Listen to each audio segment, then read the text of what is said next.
C'était une belle journée d'été.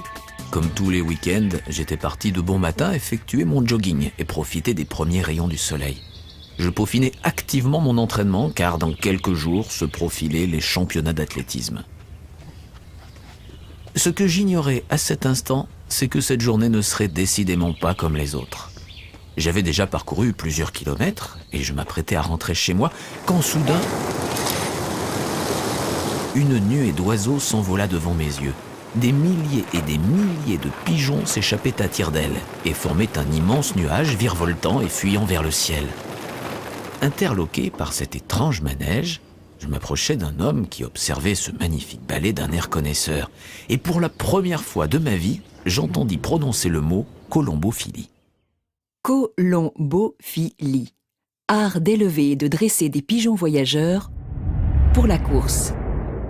À peine arrivé à mon domicile, je me précipitai sur Internet pour en savoir un peu plus. À l'instar des sports hippiques, la colombophilie est bien sûr une passion, mais aussi un sport de haute compétition. Ici, les colombiers remplacent les écuries, les box deviennent casiers, les effectifs et les tailles sont différents. Mais au bout du compte, la finalité reste la même. Depuis la nuit des temps, les hommes s'adonnent à leur passion, le jeu.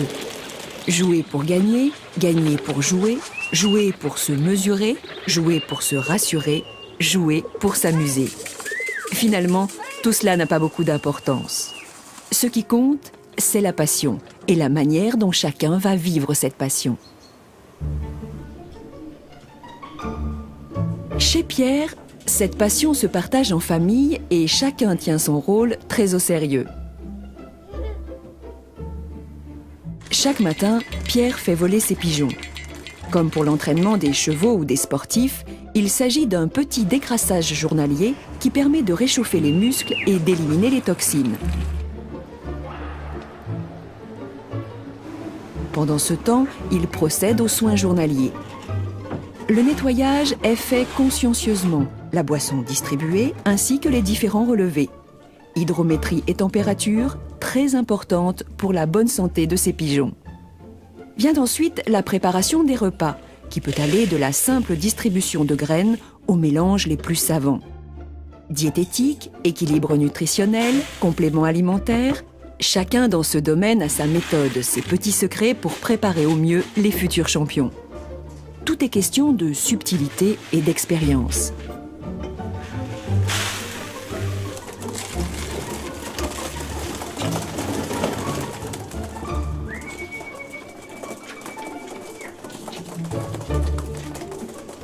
Et si le rôle du tout petit n'est pas encore bien défini, Madame, quant à elle, a une méthode plus romantique.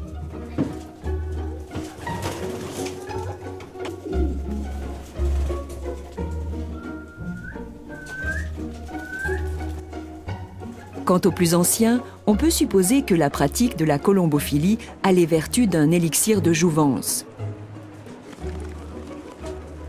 Car en période de course, il ne laisserait à personne le soin d'emmener ses pigeons à l'entraînement.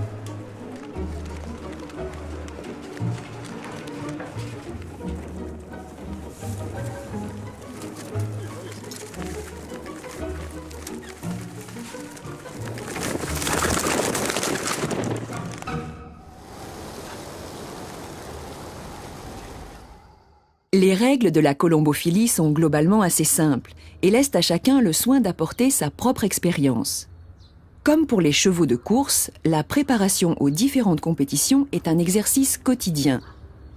Et l'apprentissage des pigeons commence dès le plus jeune âge. C'est aujourd'hui ce qu'a décidé d'entreprendre Vincent. Pour la première sortie des pigeonneaux, il s'agit de ne pas faire n'importe quoi et il vaut mieux s'entourer de certaines précautions. Dans un premier temps, Vincent va sélectionner les jeunes pigeonneaux et les installer dans leur panier de voyage avec quelques vieux briscards.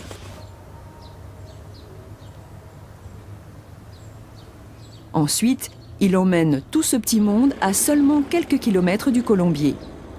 Enfin, Vincent doit trouver un endroit rassurant et bien dégagé avant de déposer ses paniers. Si pour les pigeons plus âgés, cette escapade n'est qu'une broutille, elle représente pour les néophytes un véritable envol vers l'inconnu.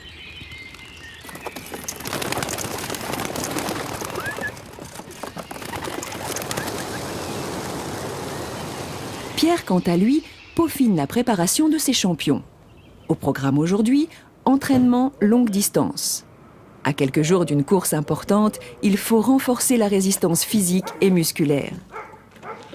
Pour cela, il se rend chez son ami Michel. Michel, lui aussi passionné de colombophilie, est chauffeur-livreur. Sa tournée l'emmène chaque jour à plus d'une centaine de kilomètres. L'occasion rêvée pour Pierre de profiter de ses déplacements et caser quelques pigeons destinés à l'entraînement.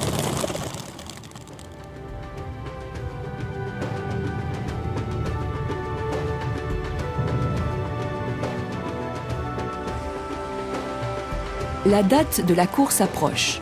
Chez Pierre, les pigeons sont physiquement prêts. Les entraînements sont terminés, le régime diététique a été bien suivi, la forme semble optimum. Et pourtant, la préparation n'est pas encore tout à fait finie. Comme tous les grands champions, ces pigeons vont subir une espèce d'entraînement psychologique avant le grand départ. Cet entraînement psychologique, ce sont les stratégies que vont mettre en place les colombophiles pour stimuler leurs champions. Il y en a de multiples. Pierre a décidé cette fois-ci d'appliquer la stratégie du veuvage. Pour cela, quelques heures seulement avant le concours, il présente les femelles aux mâles pendant quelques instants. Puis les mâles sont retirés au dernier moment avant d'être envoyés au concours. Pierre compte ainsi jouer sur la frustration du mâle en question et espère qu'il mettra toutes ses forces dans la bataille pour revenir au plus vite retrouver sa compagne. Chez Vincent, la stratégie est différente. Cette fois-ci, Vincent va essayer de jouer sur l'instinct parental afin de motiver ses pigeons. L'enjeu est très simple. Vincent va sélectionner les pigeons en train de couver et dont les œufs sont prêts à éclore. À cet instant, il retire le pigeon du nid pour l'envoyer au concours. Bien sûr, pendant ce temps, l'œuf sera couvé par le partenaire. Mais cela, le pigeon l'ignore et son unique objectif sera alors de regagner le colombier en un temps record. C'est la stratégie au naturel. C'est le jour J. Tout le monde a préparé au mieux ses pigeons et, comme à chaque course, chacun croit en sa bonne étoile. Le grand cérémonial de l'enlogement va pouvoir commencer.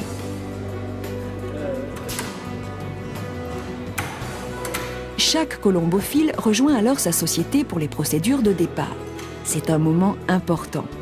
Tous prennent un réel plaisir à se retrouver dans ces moments-là pour discuter ou échanger anecdotes et conseils. Ouvriers, cadres, professions libérales, étudiants, retraités, ici, tout le monde se côtoie sans préjugés et uni dans une passion commune. Tour à tour, les participants apportent leurs pigeons et tous seront enregistrés avant le départ, soit de façon manuelle à l'aide d'une bagueuse,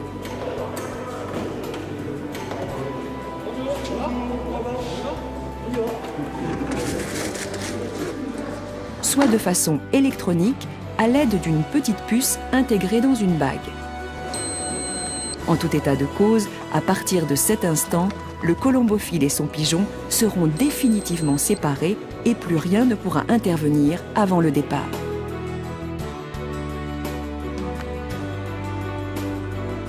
Comme l'on dit au casino, les jeux sont faits, rien ne va plus. L'heure du grand voyage a sonné. Les pigeons sont alors transportés dans des camions qui les achemineront vers de lointaines destinations. 300, 500, 800, 1000 km ou plus sont alors parcourus par ces convois remplis d'anonymes volatiles chargés d'une mission humaine, gagner.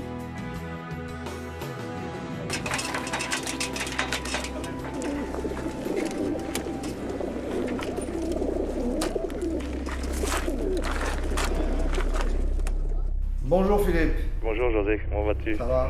Il fait beau. Ouais, ici ça n'a pas changé, il fait toujours un temps magnifique. Vraiment pour nous c'est le temps idéal, on peut faire. Madame Messager vient de confirmer que c'est bon sur toute la ligne. On va lâcher pour 10 heures. Hein. Guéret va lâcher aussi à 10 heures, les Belges vont lâcher à 10 heures, donc nous on va lâcher juste devant. Voilà. Bon ok, on va couper. Ok, tu peux y aller. Allez, je te rappelle dès que c'est fait. À tout de suite.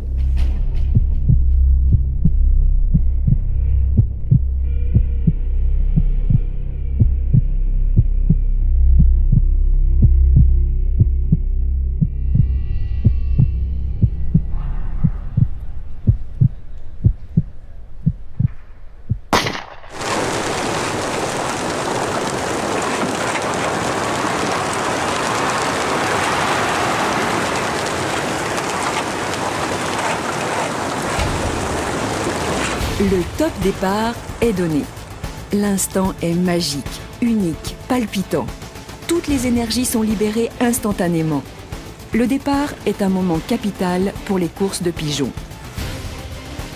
Le terme exact est d'ailleurs le lâcher, puisque des centaines ou des milliers de pigeons vont être libérés de leur panier en même temps et au même endroit. Si ce moment est crucial, c'est que le bon déroulement de la course dépend d'un seul facteur, la météo. La pluie, le vent, les orages, le brouillard, tous ces éléments sont autant d'obstacles que devront franchir les pigeons pour arriver à bon port. Aussi, il vaut mieux attendre une météo favorable pour éviter tout incident.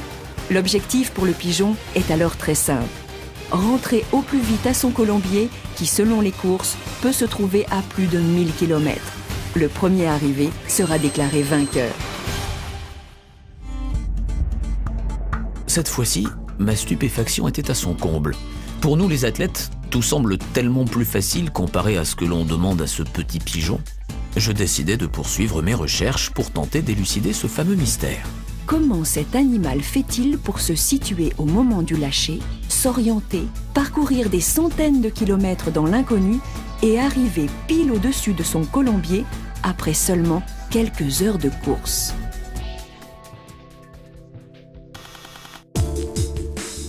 Dans un premier temps, il faut remarquer que de nombreux organes physiologiques sont particulièrement développés. La vue du pigeon est excellente. Son œil légèrement aplati lui permet de fixer des points à différentes distances, avec un champ visuel à 300 degrés.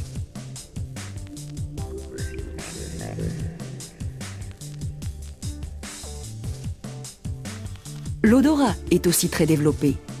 Comme pour les saumons qui retrouvent leur rivière d'origine grâce à son odeur, il est probable que cet élément joue un rôle déterminant chez le pigeon pour retrouver son environnement.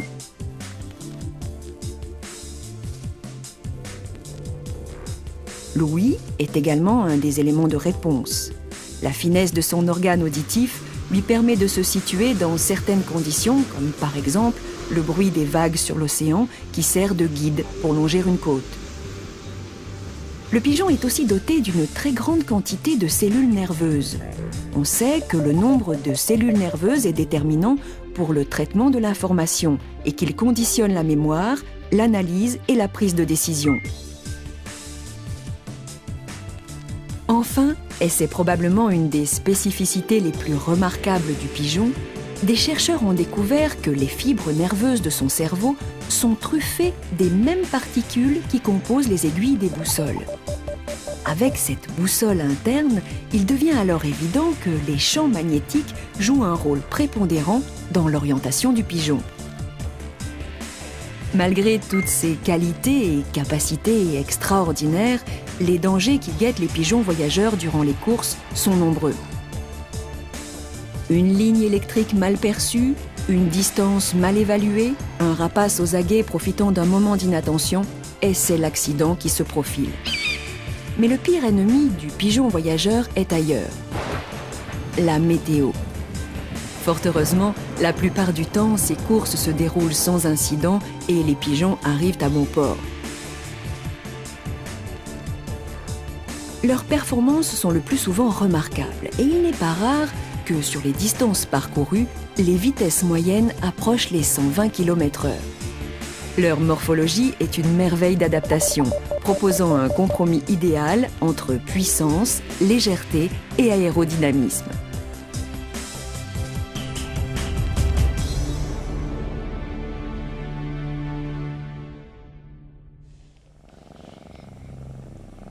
Le rituel de l'arrivée est immuable. Chez Pierre, comme chez Vincent, la nervosité commence à monter. Pour les colombophiles, un incessant balai entre le domicile et le colombier va débuter, les yeux perpétuellement en mouvement entre le ciel et la montre.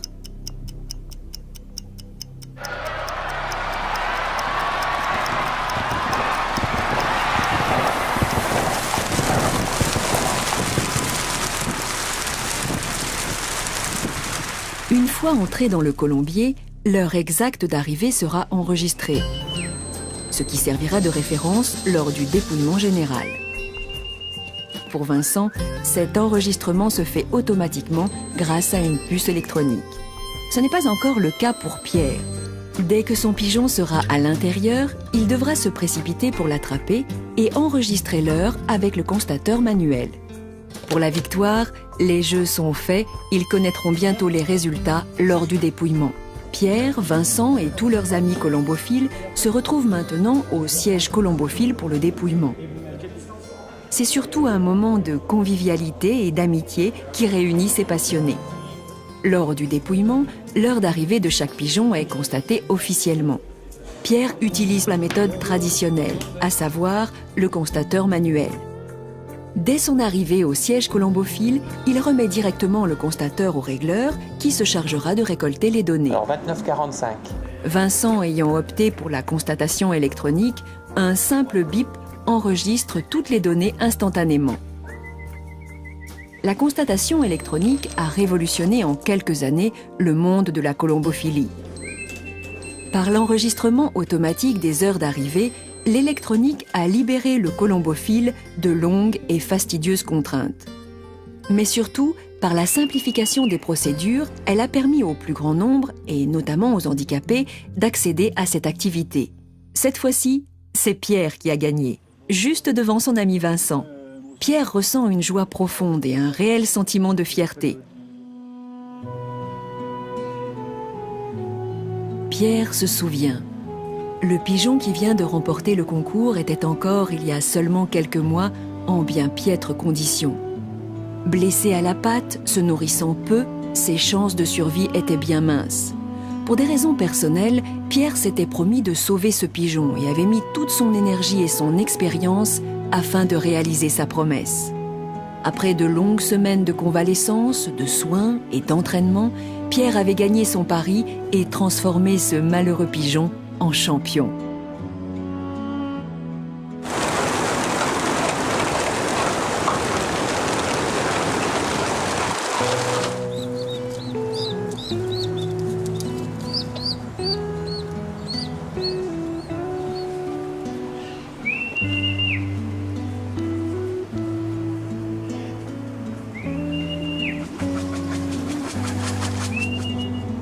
Depuis ma première rencontre avec le monde de la colombophilie, une nouvelle et forte passion est née en moi.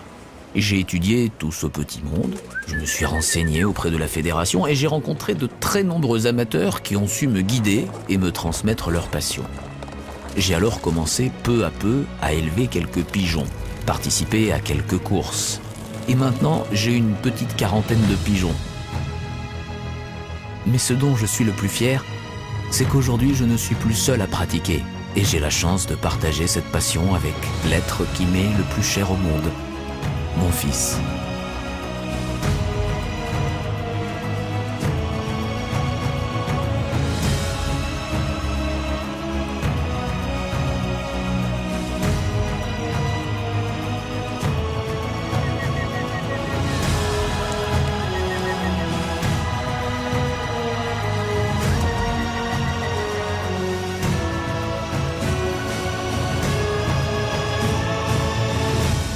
Tu m'as fait peur. Hein.